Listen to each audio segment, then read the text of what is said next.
Hello, everyone. Welcome back to Sportsbook Reviews coverage of the English Premier League season. I'm your host, Martin Green. I have Matt Lawrence and George Gamble alongside me. It is a fascinating time in English football.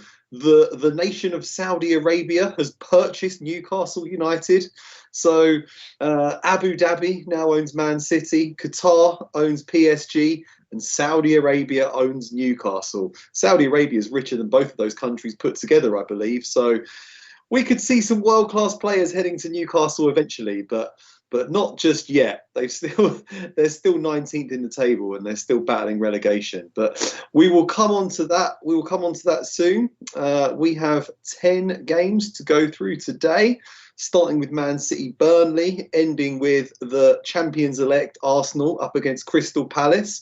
We're looking forward to breaking down those games. A little bit of housekeeping. Please give us a like. That's always the first thing. Give us a thumbs up if you enjoy the content today. Subscribe to the channel and click on the notification bell so that you never miss a show from SBR. And when you're done listening to us, head on over to sportsbookreview.com for all sorts of analysis, picks, odds comparison service, sportsbook reviews, loads of great stuff.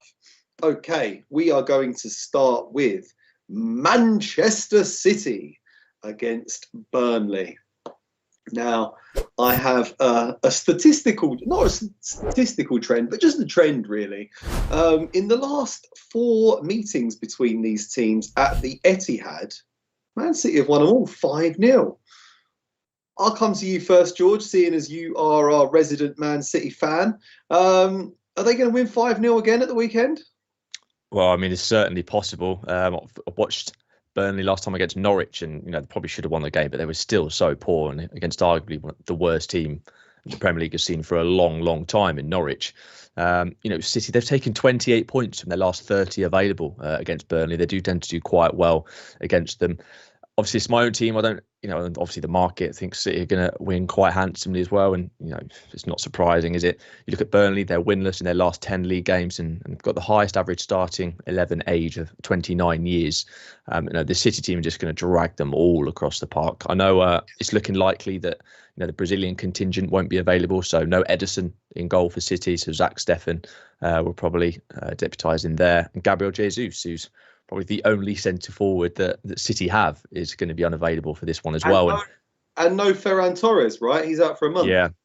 Ferran Torres is out for a month after sustaining an injury on international duty, so he'll be a big miss. But there was one kind of sort of angle I quite liked, which isn't a market I always dip in, but I just think there's quite big prices here. Riyad Mahrez, he'll come in for this one, and he absolutely loves playing against Burnley. He scored a hat-trick in this fixture last season. And it wouldn't be a surprise to see him at least get on the score sheet, if not get another 2. I just don't expect Burnley's defence to keep him very quiet. And I think the whole side are going to get run ragged. Like I said, the way that City play football is they're very patient. They drag you across the park. They wait for those gaps to open up and then they exploit them. They're so patient.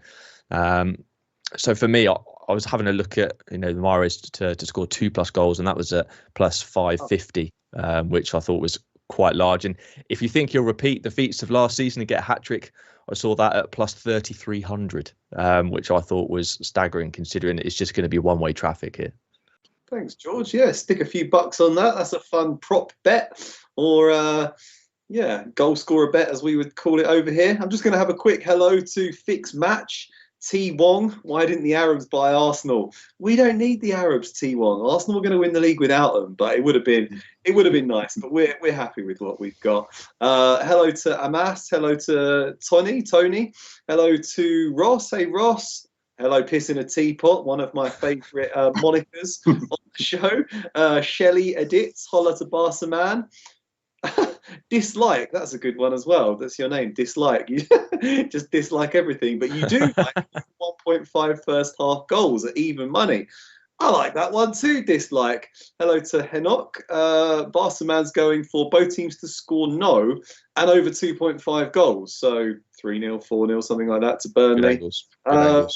Hello to Suresh. Arsenal will definitely finish in the top 6. They sure will. Matt, you're back. Feels great to be back. You were in Michigan, I believe. You missed the last show. Was it like American Pie 2? It was something like that, Martin. Yeah, but Lake Michigan was great. It's always great to go up there, and it's great to be back with you guys. And I couldn't agree more on this fixture. I mean, when you're looking at just kind of the recent history in it, 5 of the last 6 matches between the two, Burnley hasn't scored. And it's not a fantastic price, but I mean, City win to 0 here. It might need to be on the card. Minus 145, minus 150 in that range. I don't see how Burnley score. I mean, if they can't score against the mighty Norwich City, then how are they going to score against Man City in this one? I know it is coming off an international break, which just kind of tempers a lot of expectations really with this entire card.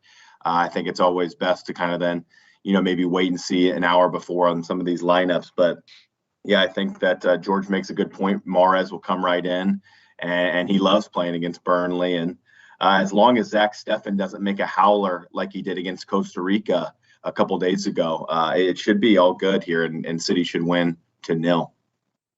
Sounds good. Thanks, Matt. Yeah, I'm with you there. I'm going for Man City to cover the handicap spread. They've set it at minus 2.5 goals, which is a bit steep when you consider, that's just quite a big handicap line. But like George said, the age of the Burnley defence, they've got a really bad record against Man City. And Man City, for me, aren't the sort of team that Burnley can bully physically. They're too slick. They pass the ball too quickly. You can't get away with roughing them up. It's not going to work. They'll just beat you for pace. I think they could win 3-0, 4-0, something like that.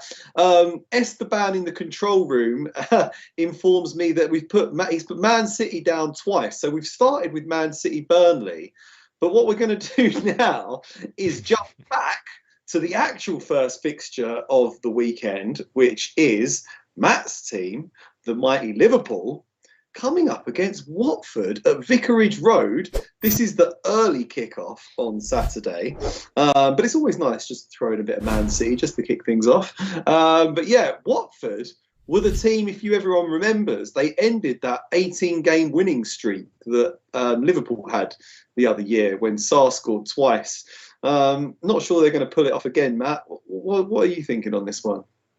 Well, I think that it's always nice to have the early match after an international break when you have all of these players traveling to South America. And now you see Manchester City, Manchester United, and Liverpool teaming up to grab a private jet for all of these guys to get back here. So it's just a bit of a mess. It's pretty classic here coming off an international break, and it's really unfortunate. So we're going to see some rotation, and we're also seeing a new manager, Claudio Ranieri. We know what he can do. He is kind of a mastermind. I mean, what he did with Leicester City, obviously that was incredible stuff a few seasons back. And what that he's going to do here is he's going to set them up in a good organized fashion, really, here at home. I know that he mentioned to his players like that he'll take them all out for dinner if they keep a clean sheet here against Liverpool. So I think that defense will be on their mind first and foremost against a rotated Liverpool. But Liverpool will be laser focused as well, because they do remember the last time, like you mentioned, Martin, that they came here. They took an L, and it wasn't just a normal one. It was a 3-0 beatdown. And so I think that they'll be focused as well, even with the rotation, obviously. And I see this game then setting up to be unders. I think that if you're not looking at a side, I think that under 3 goals looks decent here, just coming off the international break. And but I think that Liverpool should get the job done here against a side that has really struggled, and that's why they're making this managerial change. I don't know if Ranieri can put all the pieces into the puzzle, and it's going to be difficult for them. So I've got Liverpool and under 3.5 goals here at plus 120. I think that they should get the job done with or without Fabinho and Alisson. Oh, that's good. I like that one. Thanks, Matt. Yeah, the thing I like about Ranieri is that these footballers are paid like 50 grand a week. And he's like, I'll take you out and buy you in like an £8 slice of pizza if you keep a clean sheet. Like, they're multi-millionaires, Claudio. They don't need your pizza. That's not much of an incentive. But I like the togetherness that he kind of tries to foster among squads. Just quickly, George, going to come back to a comment, I think from Ross, Do you think it's going to finish to 0 in the Man City game, or can you see Burnley getting on the score sheet? Oh, I don't see Burnley getting on the score sheet whatsoever, as for the reasons that Matt attested to as well. They're so poor going forward. They do rely on their aerial dominance. The likes of going up to Chris Wood and what have you, and Ashley Barnes. They're not going to be able to bully City. City will be just far too quick. They're so intricate in the way they play, their movement. I don't really see Burnley getting anywhere near them. I'd be very surprised if Burnley managed to score against City. And obviously, Zach Steffen's in goal, so that's sort of slight advantage for Burnley to try and exploit. But even so, that back line of City, the likes of Diaz, Laporte, even Stones comes in. They're too slick. I don't see Burnley scoring at the Etihad. Okay, thanks, Matt. Yeah, hi. Is that G Money, or is that? I don't know if I'm pronouncing G Money or if it's. But hello, Alex. No, Alex did fill in for Matt when he was away last show, but he was not normally on this one. But Alex isn't filming with us at the moment. We still love him. We're still good friends. But yeah, if you wanna say the Alex Classic, which is both teams to score an over 2.5 goals, you now have to refer to it as the artist formerly known as the Alex Classic, as per the new mandate. But Liverpool fans remember Barca-man's going Liverpool to score in both halves at 1.94 and Liverpool to win and beat ETS. So maybe 2-1 and everything will come in. Dislikes got Liverpool winning at half time at 1.91, which is minus 110. Piss in a teapot thinks that Watford going to get 2 cards and over 4.5 corners. Yeah, Liverpool get more corners than any other team in the league, and you've got to imagine that Watford are going to get booked a couple of times when they're going for it in this game. I like that, and Ross is loving your perfect bet builder, George. So thank you for that. Have you got anything on the Liverpool game, George, or are you passing this one? No, I've got a couple of angles on this one, and you mentioned one of them. It was Liverpool to be winning at half time. But going back to what you said about Ranieri, I think people look too much into what he did with Leicester City. He's a bang average manager, in my opinion. He left in 2017, and he's had 5 jobs since then. This being his 5th one. He went straight to Nantes. He went to Fulham, Roma, Sampdoria. Bang average at all of them. And I'm slightly.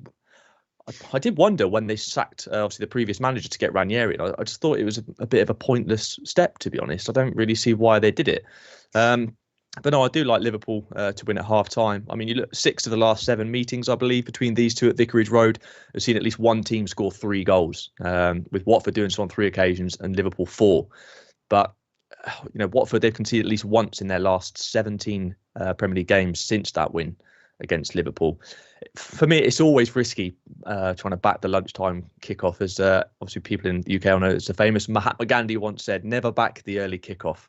But you combine it, obviously, if Aston and Fabinho aren't available. Fabinho is obviously very important to that Liverpool midfield. We saw that last season. Alisson is just an absolute colossus between the sticks, and if I believe it's Kelleher could go in the sticks, he's just not got that same presence. So it's got quite a few ingredients that are making me a bit sort of nervy, but I still think Liverpool have got that quality over this Watford side to winning at half time, especially when you consider that Watford themselves have been losing at half time in 4 of their last 6 Premier League games. Liverpool have also scored first in 4 of the last 5 meetings between these two. And the Hornets, they're winless in their last 3. They've failed to keep a clean sheet in their last 6 games, and they've also conceded first in 5 of their last 6 matches.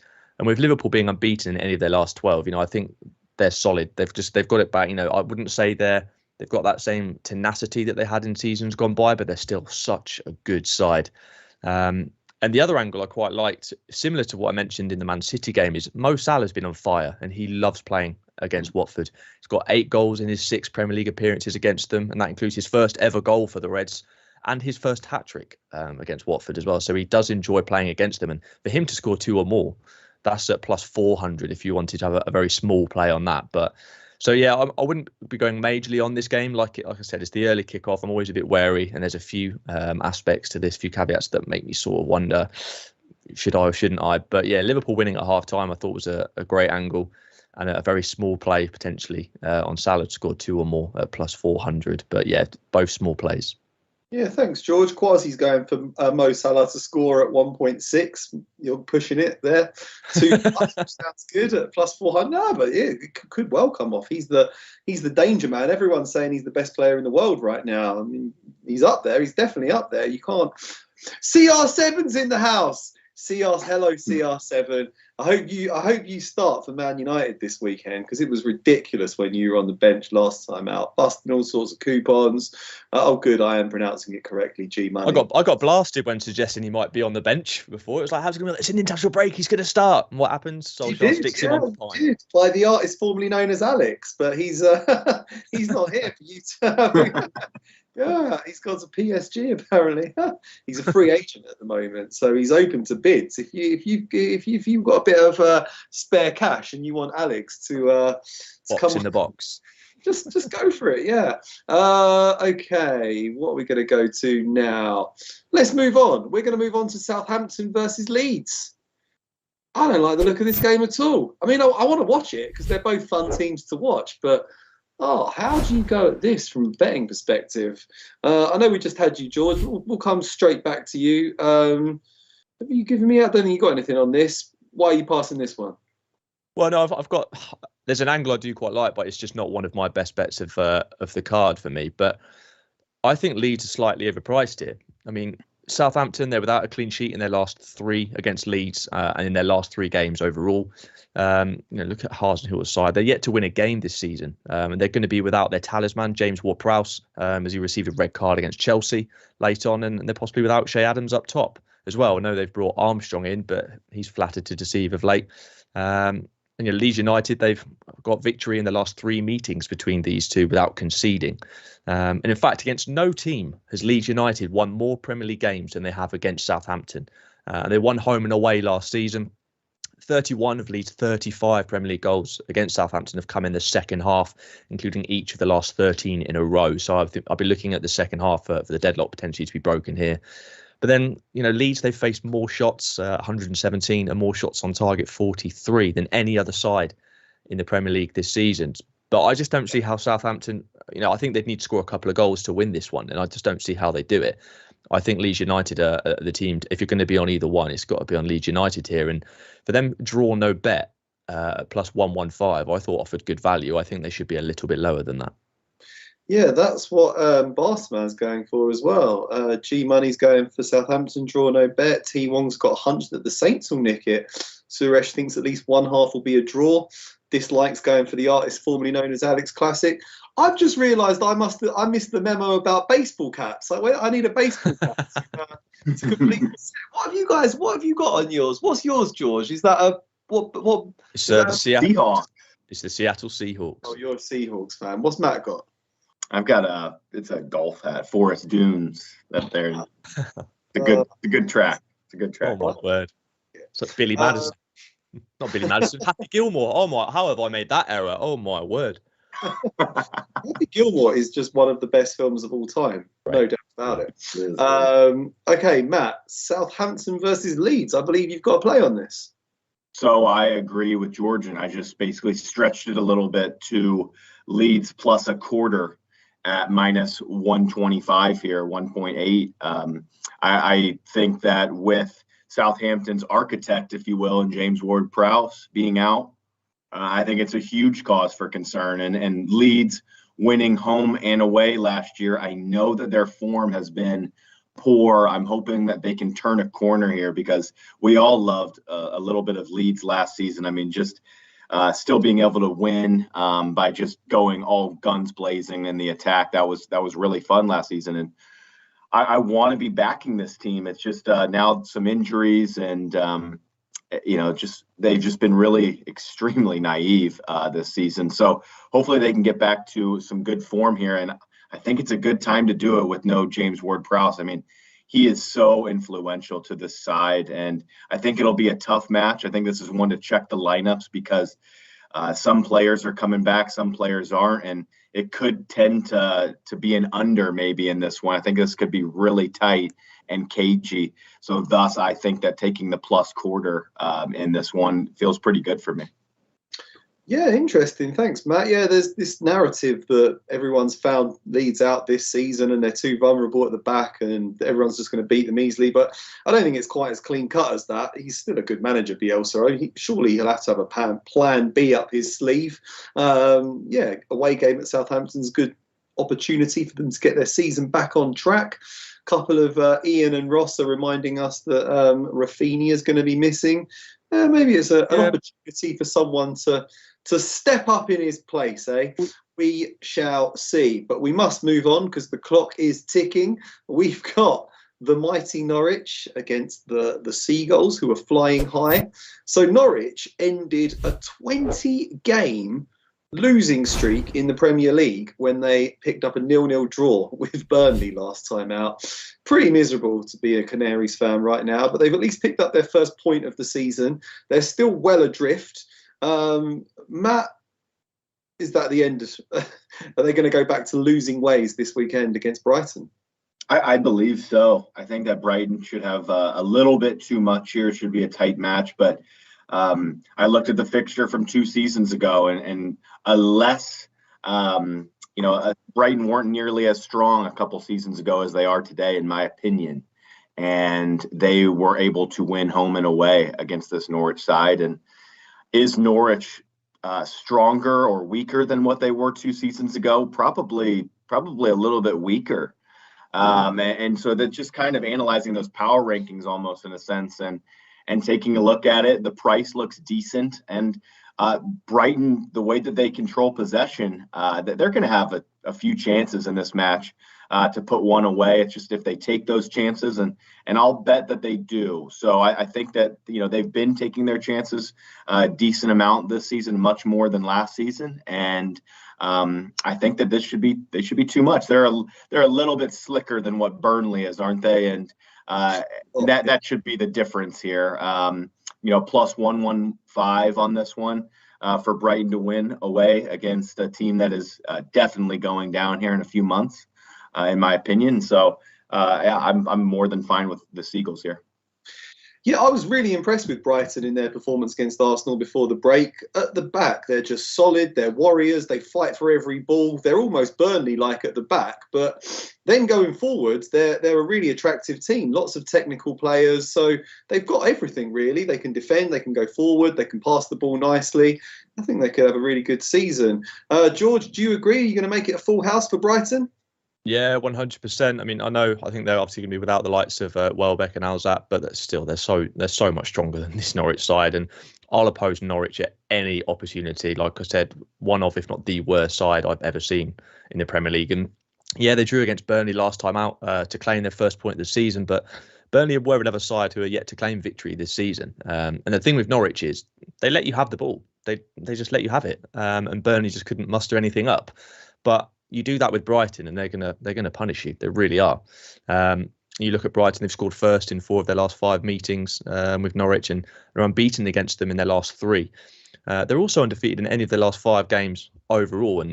But you look at their matches, and they're often quite tight affairs. That's kind of evident by the fact that 7 of their last 8 have seen fewer than 3 goals. And Norwich, they've conceded the first goal in 5 of their last 6, and have failed to score themselves in their last 3. But, look at Graham Potter's side. They, as you've already mentioned, they were exceptionally unlucky, in my opinion, not to take all 3 points against Arsenal last time out. Judging that performance, they should be far too good for a Norwich side. I mean, if you look, for me, I'd have in this sort of fixture Brighton, they should be priced up similarly to, say, a Spurs or an Arsenal going away to Norwich, in my opinion.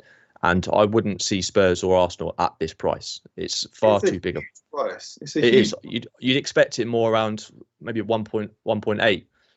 So maybe like minus 120 or something like that. But yeah, this price is too big. So on that alone, you'd back it. But I also think it comes in quite easily. So for me, make it a full house. Brighton to win away at Norwich City.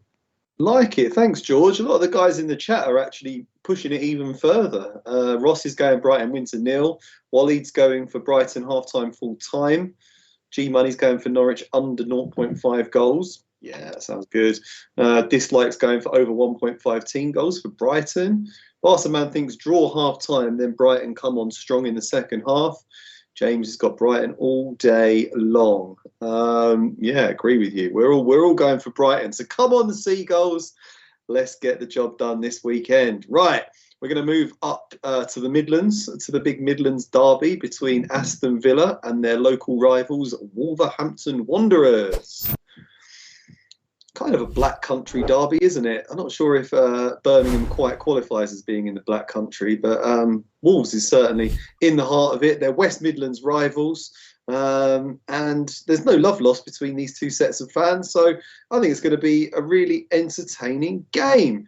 And we're coming back to you, aren't we, George? What have you got for this West Midlands derby? Well, I agree. I think it'll be entertaining, but I don't think there's going to be a plethora of goals in it, personally. I mean, I'm looking at Villa. Impressively secured those back-to-back wins against Everton and Man United, but Tottenham put an end to that giant killing streak last time out, and so that means they head into this derby just 1 point above Wolves. But, you know, Dean Smith's side, they've won just one of their last 7 home league games against Wolves, drawing 4, losing 2. And both of them, interestingly, have scored 80% of their Premier League goals in the second half of games this season. But Wolves have conceded fewer goals after the interval than any other Premier League side. And there's been under 2.5 goals scored in Wolves' last 8 away Premier League games. And in fact, the last 3 meetings between these two have seen at least one team fail to score. So looking at both teams in terms of squads and missing key players, for Villa, they're going to be without Keenan Davis, Leon Bailey, Trezeguet and Sanson as well. For Wolves, you've got Trincao, who's he's been brilliant from this season, I think, personally. He's caught COVID, and he's been a bright spark for them, so he's going to be a massive miss. They're also going to be without Pedro Neto, Johnny, and Ruben Neves is a doubt as well. So a few key players for both teams missing here. And you look at sort of the bit of previous data, both teams have found the net in just 32% of Wolves away games since the start of last season, 7 out of 22. And all things considered, I'm expecting a really low scoring game here. In fact, I'd have both teams to score no prior to around -110. And I was able to get it at plus 105. So for me, that represents value and is a favourite bet of mine. And in fact, 4 of Wolves' last 5 victories over Villa have been to 0 as well. So everything just points to one of these sides not scoring for me. So for me, yeah, plus 105 on both teams to score no is the play. I was also tempted by the half-time draw at plus 110, but my favourite one has to be the both teams to score no. Yeah, like it. Thanks, George. I can see a tight, cagey game here. Dislikes going for Wolves to win.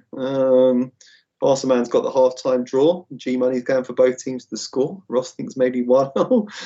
Under 3.5 goals. Yeah, this looks like it could be an unders game to me. I must admit, I know Martinez is out. Perhaps because he's not going to be back in time from Argentina duty, which does give me a slight cause for concern. But I'm leaning towards Villa for this one, to be honest. What do you think, Matt? I really can't split these two. I think that the best way to look at it is the unders. I mean, when you look at Wolves and their last 8 away matches, under 2.5 goals have come in. I can't split these two. I think that the draw is a pretty big price. And if I had to play this one, it would be draw and under 2.5. I don't see it any other way with all the different absentees, a lot of good attackers on both sides being out. It just make me tend to believe that this one's going to be tight and under. And I think that this is like a 0-0, 1-1 situation here, maybe a 1-0 on either side. So, but really for me, nothing here. I would need to be checking lineup for this match. Indeed. I agree. Ross saying, yeah, we can do a little acca at the end, Ross. A parlay for our American viewers. Sure thing. CR7, go to the next match to talk about the best of the best. Well, let's do it then. Let's move on to Leicester versus Man United. CR7, you better be leading the line tomorrow or Saturday, because this is ridiculous. Solskjaer dropped a number. Well, not dropped. He rested Ronaldo, he rested Pogba, Sancho was on the bench. It was a very strange lineup from him. Like we said, just before the international break, when there was no real need for him to rest players because they're only going on international duty anyway. He's under real pressure now. Leicester have been leaking goals though, Matt, really leaking goals. I mean, Soyuncu seems to have gone backwards. Fofana's injured. Evans has been a doubt. He's been out quite a lot. Vestergaard hasn't quite hit the ground running. This is a game, surely, where Man United can get back to winning ways. What do you think? Yes, I think that with Leicester's, just in general, their defensive woes that they've had to start the campaign. And then when you look on the flip side, of course, with Maguire being out injured, Varane picking up the injury, the calf injury, and it's going to be a makeshift backline for Manchester United. And teams have been scoring and creating chances against them. Let's look back to the Aston Villa game. I think that they could have had maybe 3 or 4 in that game against Manchester United at Old Trafford. But we know that United have been road warriors really for the last 12, 18 months or so. They seem to get it done. They seem to love being away from home for whatever reason. And with both defenses being in doubt, good attacks, good quality, flary players up top, I think that Ronaldo will start here and he'll probably score. And so that's something to keep in mind. But for me, this is the best bet of the week. I think that goals are really on the menu here. Goals, over 2.5 goals at minus 125 is what I found. I think maybe now it's about minus 135. I think that there should be goals here with both of these defenses really in a bit of trouble. Yeah, I agree, because Leicester have conceded 2 goals in their last 3 matches against middling opposition, really. And Man United have enough firepower to exploit their defensive weaknesses. Varane and Maguire are out, so you'd have to think that the likes of Vardy, Iheanacho, etc., can get on the score sheet in this one. I can see goals, George. What do you think? Yeah, in a complete agreement. I definitely see goals here, and it pains me to say it. I think United can score at least a couple here. Leicester, they've kept just 1 clean sheet in their last 13 Premier League games, and they could in fact concede 2+ goals in 4 consecutive matches in the Premier League for the first time since 2017. And United's away record is just phenomenal. They could extend that away record to 30 games in the league unbeaten, winning 19 and drawing 10. They've also not conceded more than once in any of their last 15 away games, which is their longest run in league football. They're doing superbly well on the road, but they just seem to be going behind first every week, don't they? It just seems to be the way with United. So completely agree that there's going to be goals here. I just think with Leicester, they've been really disappointing. I thought they would have a really good season, but they've struggled. And Wilfred Ndidi is a massive miss. I've remained and said for the last couple of seasons that, and the data backs it up, that he's been one of the best holding midfielders in European football.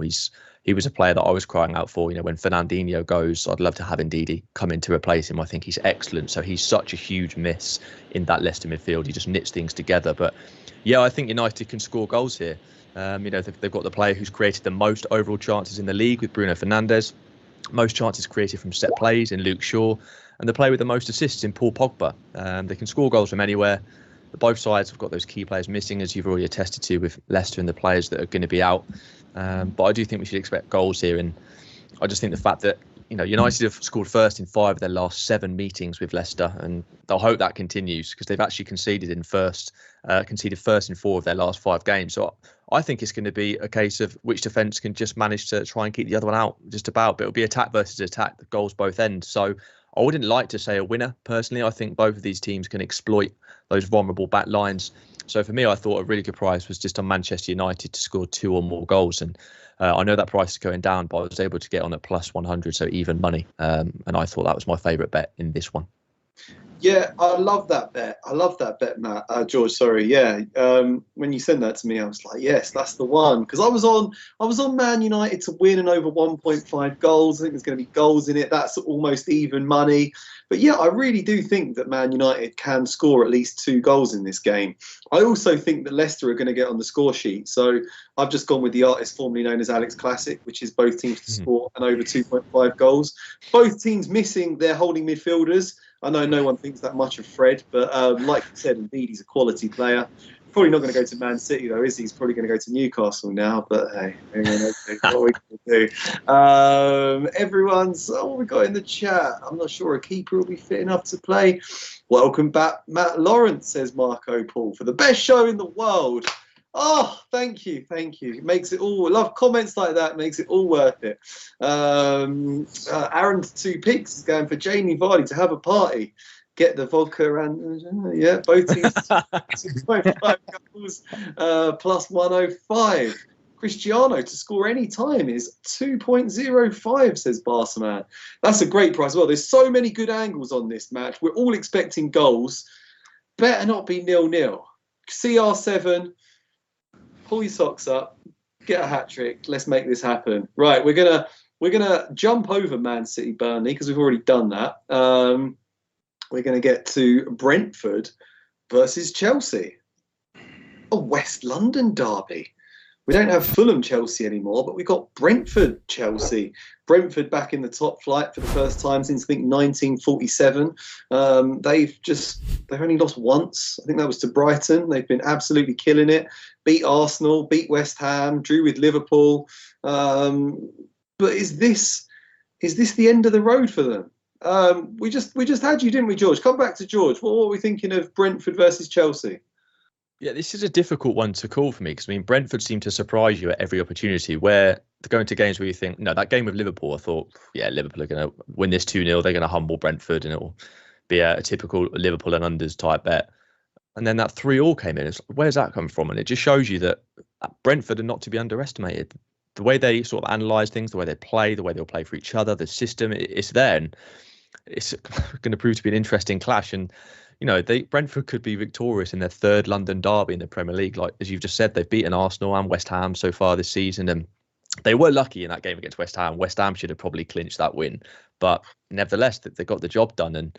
But looking at Chelsea, they've at least scored in their last 7 away games. So it's just been very difficult for me to call. Last time out, Chelsea picked up that 3-1 win over Southampton, thanks to 2 late goals. But obviously the red card to James Ward-Prowse did help that. But in truth, Chelsea, they've not blown teams away. And I'd say they've struggled a bit slightly. Everyone sort of thought, Thomas Tuchel, he's had that pre-season. He's going to come in and they're just going to blow everyone away. And they've not done it. They've sort of stuttered slightly, in my opinion.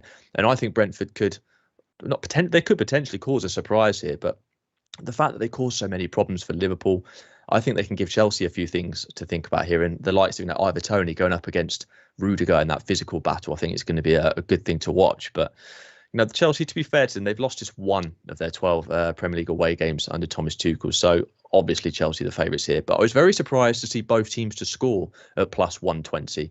Because I think Chelsea could be got at by Brentford. Brentford are causing all sorts of new problems for teams to think about. And I thought that was slightly overpriced. But again, it's a difficult one for me to be absolutely certain on something. But if I was to have a small play on this one, I think both teams to score is a nice price. It should probably be a bit lower than that.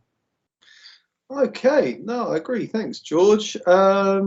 Just looking here at all the comments. T. Wong says we should have Claudio Ranieri beers and pizza on this show. We should, shouldn't we? I tell you what, if you get all your picks right this weekend, I'll get you beer and pizza for the next video.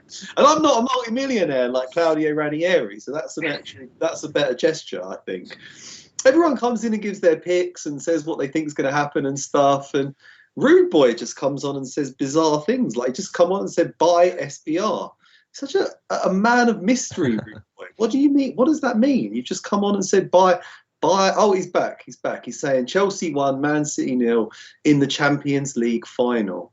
That did happen. That definitely did happen. We all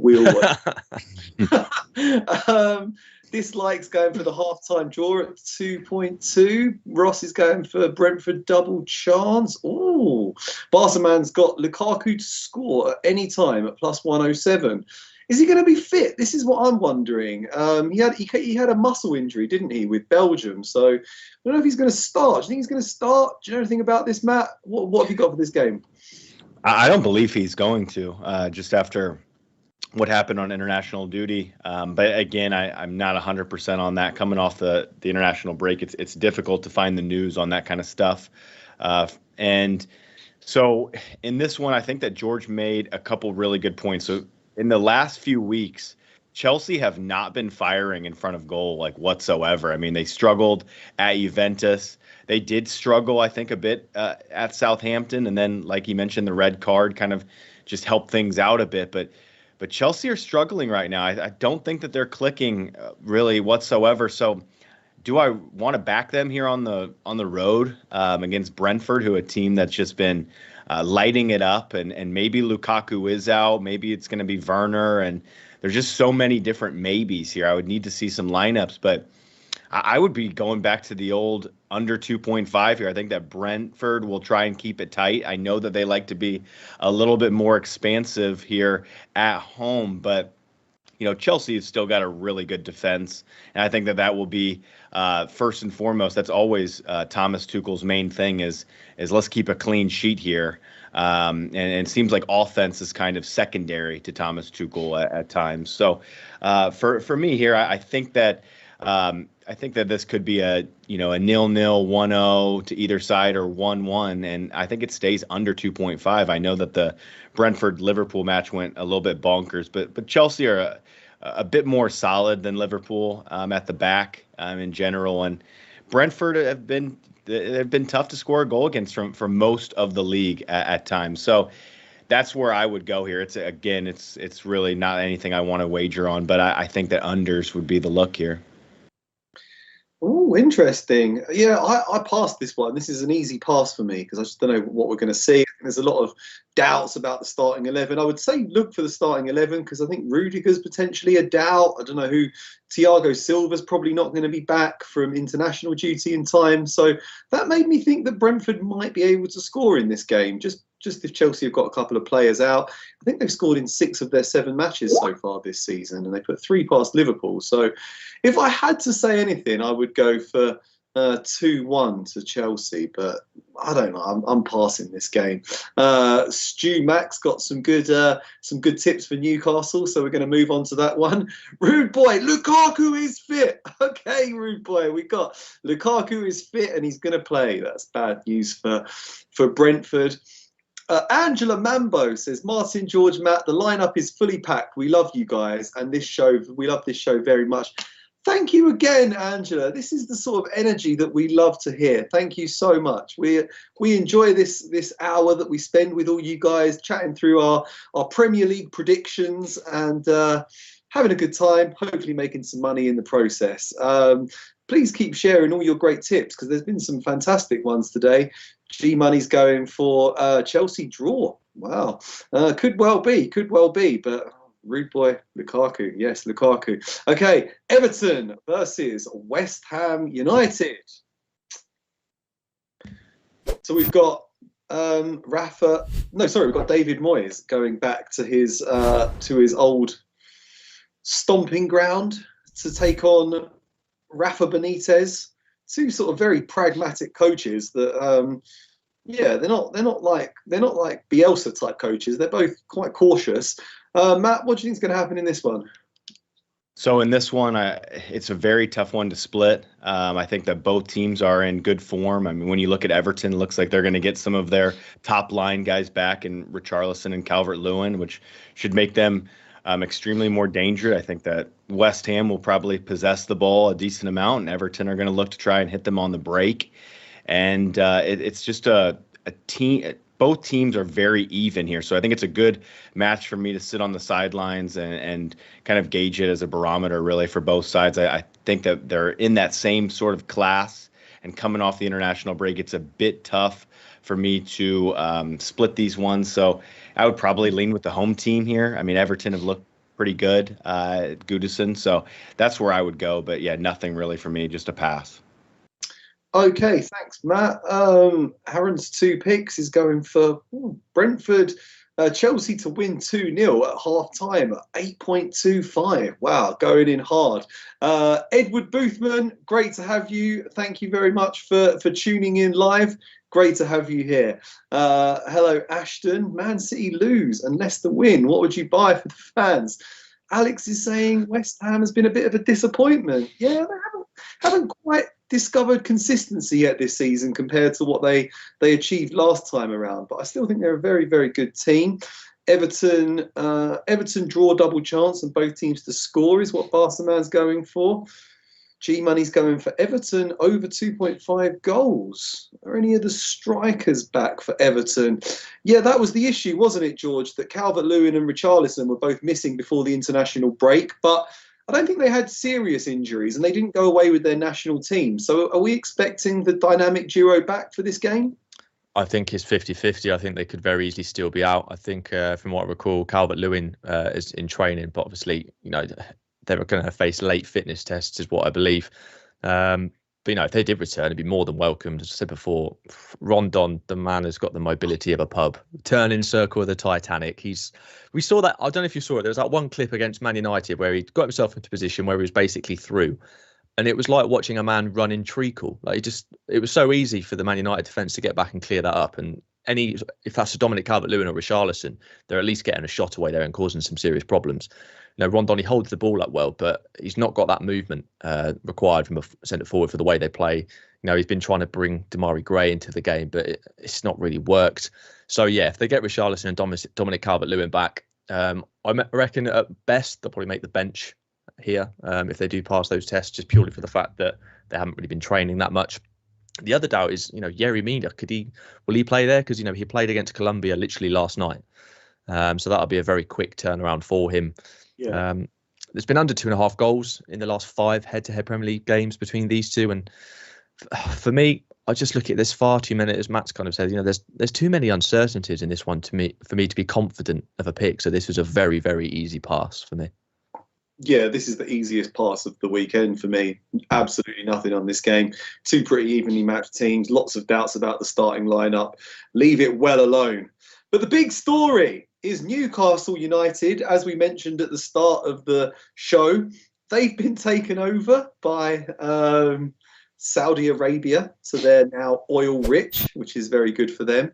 They're coming up against Tottenham. We could get into the human rights abuses and stuff. We could go on all afternoon about that. But from a purely sporting perspective, Newcastle fans are very happy. I know loads of Newcastle fans because I used to live up there, and they're all like, when Benzema scored that world-class goal in midweek, they were like, sign Benzema, we need Benzema at St James's Park. And they're like, yeah, let's get Erling Haaland, let's get everyone to Newcastle. Doesn't quite work out like that, guys. No. Even Man City, when Abu Dhabi took over, it was, they bought Robinho. It took a few years to actually sort of build up to the title-winning levels. And let's not forget that the transfer window doesn't open till January. This is still a team that's stuck 19th place in the relegation zone. They haven't, they haven't won a game all season. Things aren't looking great. Who do we need to come to now? Back to you, I think, George. Newcastle versus Tottenham. Can Newcastle get a win in this one? Is Steve Bruce going to be fired if he doesn't get the win? Well, it could quite possibly go after this one. This is 1,000th game as manager, so it's sort of a personal landmark for him. But I don't see him staying too much longer. But then you say that, who are they going to get in the short term? Who's actually going to want to go there and do a good job? So they might sort of let him take it to a certain point, but it depends how they do. As you said, they're stuck in that 19th position. So we'll wait and see. But one thing we know is he'll definitely be in charge for this game. But yeah, as you've mentioned, what a whirlwind of a week it's been for Newcastle, becoming the richest club on the planet. It's weird. I'm trying to get used to not having that title for my club anymore. It's quite strange. But like you said, that you can't. Did you see they all dressed up as Arabs outside St James's Park and started partying? Oh, I don't know where the line of political correctness comes into that. But fair enough to them. But yeah, as you've already mentioned, with City, all right, we bought Robinho because it's like a statement, we're here kind of signing. But after that, we signed the likes of, Craig Bellamy and players of that ilk. They weren't sort of world-class players straight away. It was just constantly improving where you're at until you get to the point that, say, we are now. And you can't just suddenly buy all the best stars on the planet and expect it to work. It's just not sustainable. So I think their owners will be kind of looking at the City model and thinking, right, we need to do something similar to that, because you're not going to get it straight away. I don't see Newcastle even being contenders for the top 5 or 6 for maybe 4 seasons, personally, if they do it right. But no, still, nevertheless, it's the first game since that takeover was announced, and they've suffered under Mike Ashley. I think for me, you've already mentioned there's obviously been a lot of scrutiny, but we'll stick to the sporting angle of it for now. I'm expecting that ground, St James's Park, to be shaking from the noise. It's going to be incredible. Seeing their team for the first time under new owners, seeing what they can do, and anything's possible for them. That pure feeling of anything can happen it's going to be electric at St James's Park. But going back to the facts, they've still got the same squad that's got them to 19th in the table. They're without a clean sheet in their last 3 matches against Spurs. Meanwhile, the visitors are without a clean sheet in their last 4 against. Newcastle without a clean sheet in their last 4 against Spurs as well. And there's been at least 3 goals in 64% of Newcastle United's home league games since the start of last season, with both teams to score landing in 77% of those games. Both teams do tend to score when games are taking place at St James's Park. And I look at Spurs, they've seen over 2.5 goals land in 6 of their last 7 away Premier League matches. And the visitors, they've actually also conceded at least 2 goals in 6 of their last 7 away Premier League games too. And I'm fully expecting both teams to score, but so is the market. So for me, I think goals are the play here, just with that atmosphere, with the fact I do think both teams find the net.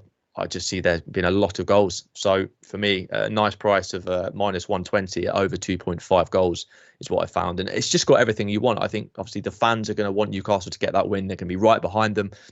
But Spurs have lost just 1 of their last 18 Premier League games against sides starting the day in the relegation zone.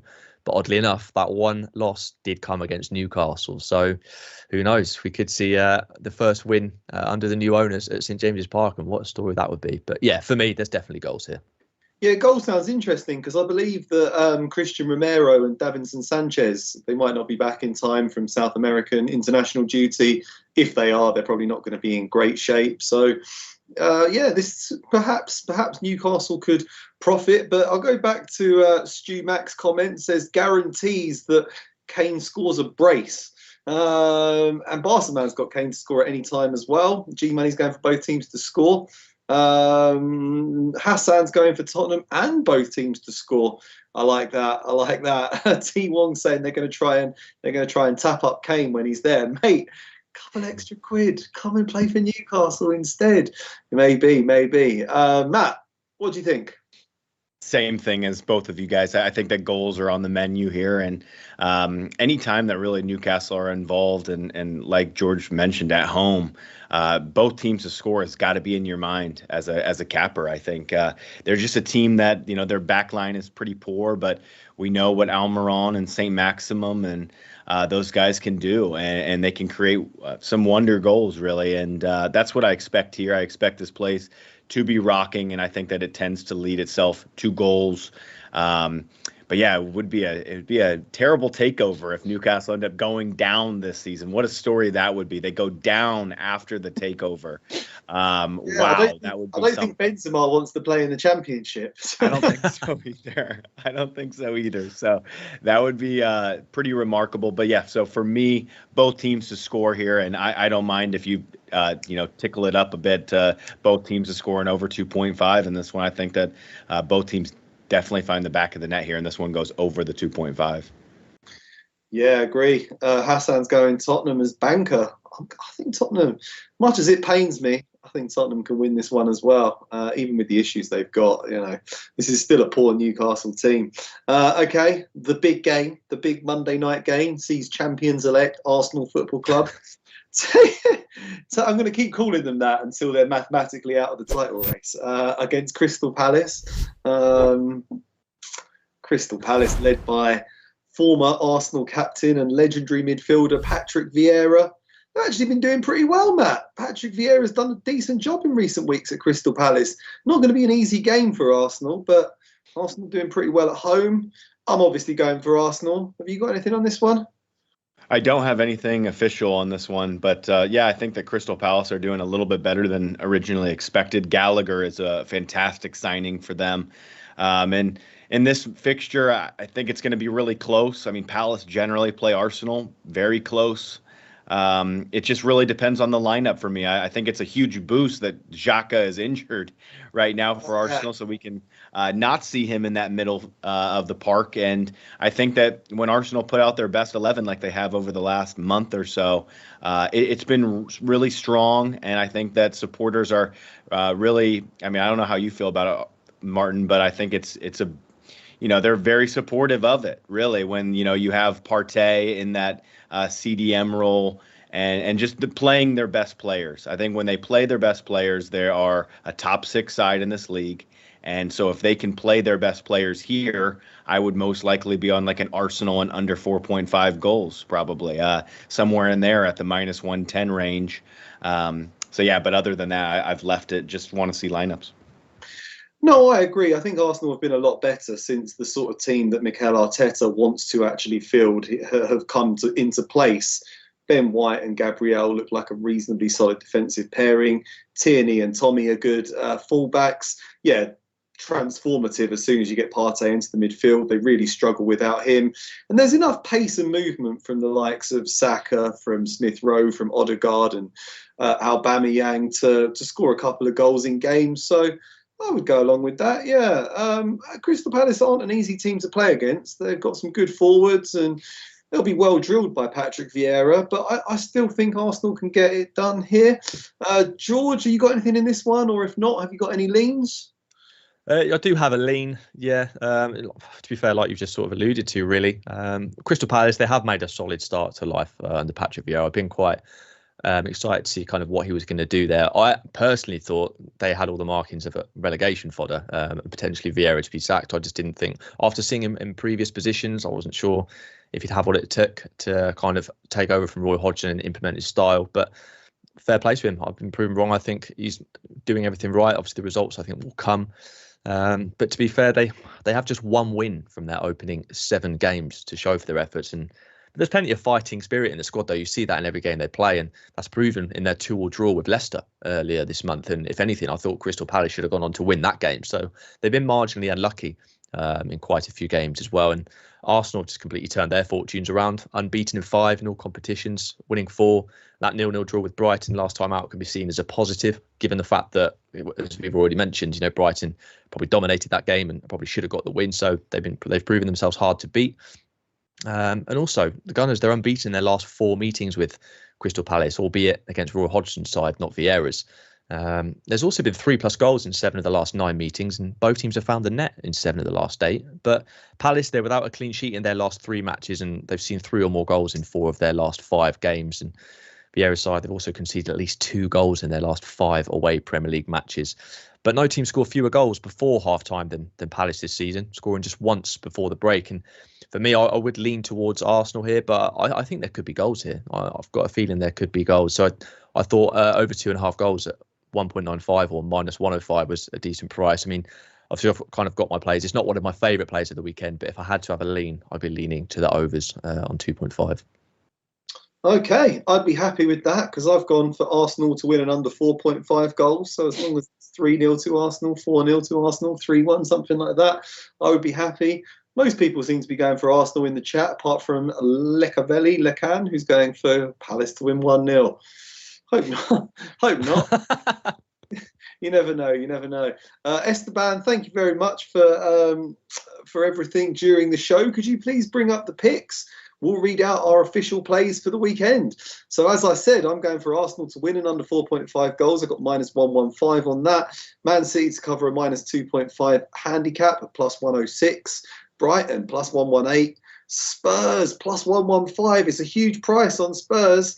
And I've gone for the artist formerly known as Alex Classic on the Man United versus Leicester game at even money. So I'm on Leicester, Manchester United over 2.5 goals at -125. I've got Brighton at +118. Liverpool and under 3.5 goals on the road at Vicarage at +125. Leeds +0.25 with no James Ward-Prowse for Southampton at -115. And Newcastle Spurs, BTTS, yes, at -140. Okay. And I'm going with Brighton to be a disgustingly bad Norwich City side. I'm going with both teams to score no in the Aston Villa against Wolves. Man United, I'm going for them to score 2 or more goals away to Leicester City. And finally, I'm expecting there to be over 2.5 goals between Newcastle and Spurs, an absolutely electric St James's Park. Like it. Thanks, guys. Thanks, Esteban. Thanks for that. Thanks, Ross. Great tips. Thanks for the show. Your time and energy. Thank you. It means so much to us. We love these comments. It's great to have you all here. Thanks for all the wonderful picks that you've been providing in the chat as well. For anyone that's not watching this live, I would recommend just scrolling back because loads of the guys have been giving out great plays. Ian and Ross mentioned it as well. And Ian's asking for a parlay. Go on, let's do a parlay. Matt, what's your best pick? I will go with Manchester United, Leicester over 2.5 goals. Okay. George, what are you going to add to that? Oh, it's a tricky one. I'll go with Brighton. I'll go with Brighton to beat Norwich. Okay, I'm going to have to throw in Arsenal and under 4.5 goals at the Emirates. Put one over on their former captain. Yeah, tell you what, actually, instead of that, just whack my Riyad Mahrez to score a hat-trick at 33-1. That's fine. Ooh. Ooh, I was thinking maybe like a Liverpool, maybe Liverpool, Chelsea, Brighton draw no bet, Man United draw no bet, something like that. You get about 4-1. That's not a bad parlay either. But thanks very much, guys. Thank you to George. Thank you for Matt. Thanks everyone for watching. Hope you have a great weekend. We look forward to seeing you next week for more of this, more fun. Head on over to sportsbookreview.com too and check out all the great content there. And look forward to seeing you soon. Thanks, guys. Always a pleasure. Thanks for watching as well.